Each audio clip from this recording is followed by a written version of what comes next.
Богата музичка програма, забава за најмалите, возење со велосипед, параглайдинг, риболов за познавање со културните вредности. Ова се само дел од активностите планирани за првиот Еко Грин фестивал кој викендов се одржува на Маврово. Сакамо да присуствуваме, сакавме 3 дана, ама нешто смештајот не најдовме, не ни одговараше и вечерва сам да доживиме мало. Специјално за концертот на Лепи Сол? Па највише за Лепи Сол, ама требаше нешто и дегустација, традиционални јадења, не знам, не видовме, има време. Додовме дури така на кај 9-10. Супер е овдака, додовме, значи прво да уживаме во природата, а потоа да го проследиме фестивалот, затоа што мислам дека ќе биде онака баш супер. За сите 3 дена сте тука? Да, за сите 3 дена и значи ќе треба да им дадат диплома затоа што нели, ете така тука први дојавме, први се поставивме и потоа другари од Словенија. Организаторите велат дека првичната цел е луѓето да избегаат од градските гориштини и да поминат еден опуштен викенд во природа. Битна идеја поради која што се организира целиот фестивал е промоција на Мавровскиот регион во текот на летните денови. Значи, луѓето да забележат дека Маврово не е само дестинација која што е интересна за посета во текот на зимата, туку има што да понуди во текот на летниот период.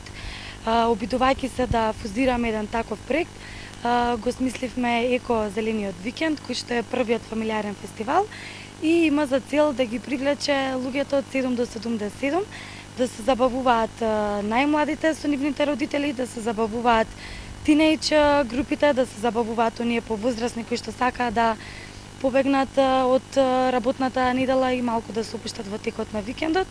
И сето овие идеи беа, значи, првичната појдовната точка за креирање на Еко Грин фестивал. Петок и недела се бесплатни денови, додека во сабота картите се со символична цена од 300 денари. Синоќа посетителите ги забавувале летечки пикинизери, Лепи Сол, диџеј Бранчес. Она што не очекува во сабота се конкурент клиент, значи тука ги вметнувам. Потоа продолжуваме со голем број на диџеи од Антена 5 радио и култниот диџеј кој што директно од Ибица ни доаѓа во Маврово, Валентино Канцијани.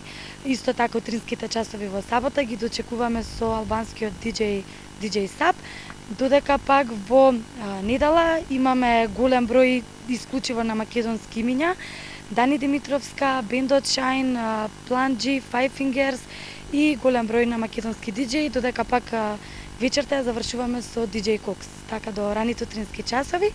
И она што се случува во понеделник како четврти ден од фестивалот е генералното чистење на теренот, каде што сите сме вклучени, засукуваме ракави и си го враќаме Маврово онака како што го дочекуваме денес. Намерата на организаторите и градоначалникот на општината е овој фестивал да стане традиционален. Според градоначалникот на Маврово Ростуше, Мукрем Мехмеди, ова е начин да се промовираат културните и природните вредности на Маврово. Ова значи една поголема промоција на нашата општина, пред се и промоција за привлекување на туристи кои што во летниот период и навистина значи промовирање на природните убавини културните вредности на нашата општина. Еко Грин фестивалот ќе заврши во понеделник, кога сите заедно ќе извршат чистење и уредување на просторот каде истиот се одвива.